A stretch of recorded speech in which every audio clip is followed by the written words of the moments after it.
Entonces, hay una situación que ocurría cuando Lorentz estaba estudiando estos sistemas dinámicos deterministas, que es el hecho de que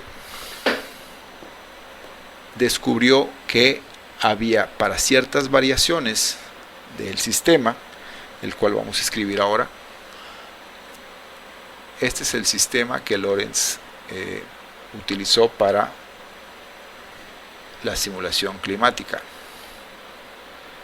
en donde X, Y y Z representan la cantidad de variación o del movimiento atmosférico, digamos la X, y la Y y la Z el cambio de temperaturas, digamos, ¿no?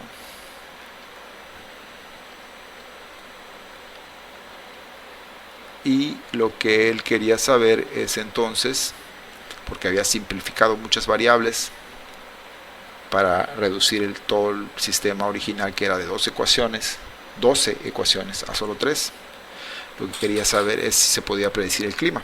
Bueno, entonces él se dio cuenta que aun y cuando este sistema él lo consideraba dinámico, es decir, obviamente que cambia en el tiempo, y determinista, es decir, que se podría definir con precisión puntual un valor para cada una de las funciones aquí escritas por medio de 3 ecuaciones diferenciales, se podría definir puntualmente su evolución en el tiempo, en cualquier tiempo t.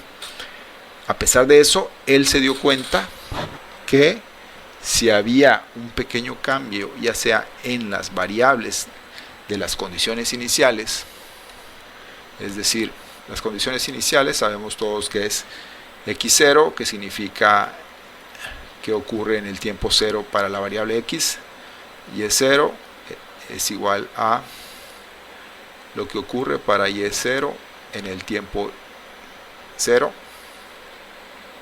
o para z en el tiempo 0. Esas son las condiciones iniciales propiamente enunciadas, digamos, aunque en general pues digamos que son parte de las variables de nuestro sistema. Y las variables en el sentido de que pueden variar al principio, al menos, ¿no? Y también se dio cuenta que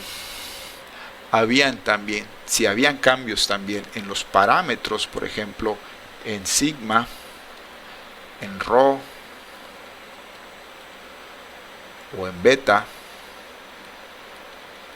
también ocurrirían cambios en el sistema, en la evolución del sistema. Al transcurrir cierta cantidad de tiempo, ya el sistema no se comportaba igual, a pesar de que aparentemente las condiciones iniciales o los parámetros eran muy parecidos. Es decir, ¿qué significa? ¿Qué quiero decir con esto? Vamos a ponerle acá a todo esto condiciones iniciales.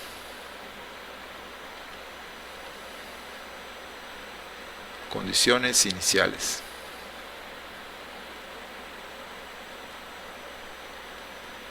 ¿Qué significa esto? Significa que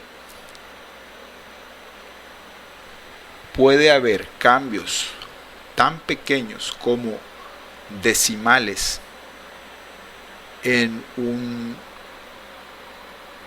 tercer o cuarto dígito o mayor, que eventualmente van a significar cambios grandes en la evolución del sistema, lo cual no ocurre en los sistemas deterministas. Cuando hay pequeños cambios en las condiciones iniciales, ocurren cambios al final, digamos, en la predicción, en los puntos finales, pero son, digamos, proporcionales a los cambios de las condiciones iniciales. En este caso no fue así.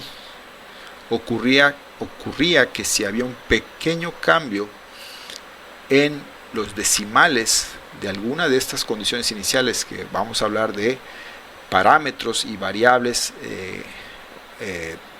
como los pusimos acá, si había un pequeño cambio, entonces eso reflejaría un enorme cambio eventual en la evolución del sistema. Y ahí entonces podríamos empezar a notar una situación muy diferente, que es el hecho de que estos sistemas dinámicos eran deterministas y al mismo tiempo eran aleatorios. Y vamos a ver ejemplos puntuales para entonces entenderlo con más precisión. Antes de eso, es importante notar algo. Estos cambios solo ocurren en sistemas no lineales. En los sistemas lineales no ocurren esos cambios. Entonces, por ejemplo, si nosotros hacemos una simulación, vamos a hacer una simulación, por ejemplo, para